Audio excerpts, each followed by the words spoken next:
গতকালকে গণভোটের ইস্যুতে সংসদের বিরোধী দল একটা সভা করেছে এবং তারা বলেছে যে অতি সত্বর এটা না করলে রাজপথে নামার একটা ঘোষণা দিয়েছে।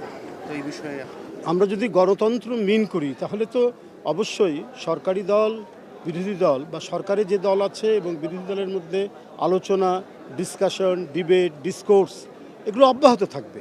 হ্যাঁ, প্রতিবাদ হতে পারে, প্রতিবাদও গণতান্ত্রিক আলোচনার বা গণতান্ত্রিক পদ্ধতিরই একটি অংশ। সে প্রতিবাদ করতে পারে, কিন্তু এর সাথে আলোচনাও থাকতে হতে পারে এবং আলোচনার মধ্যে দিয়েই বিভিন্ন ধরনের যে বিতর্কগুলো সেই বিতর্কের অবসান হওয়া সম্ভব। কারণ আমরা মনে করি এখন যারা পার্লামেন্টে আছেন তারা প্রত্যেকেই ফ্যাসিবাদ বিরোধী সংগ্রামে তাদের একটা অবদান রয়েছে। তো সেই ক্ষেত্রে আমরা যদি গণতন্ত্রকে সাবলীল, স্বতঃস্ফূর্ত এবং শক্তিশালী করতে চাই, তো সুতরাং পরস্পরের মধ্যে আলোচনার কোনো বিকল্প নেই।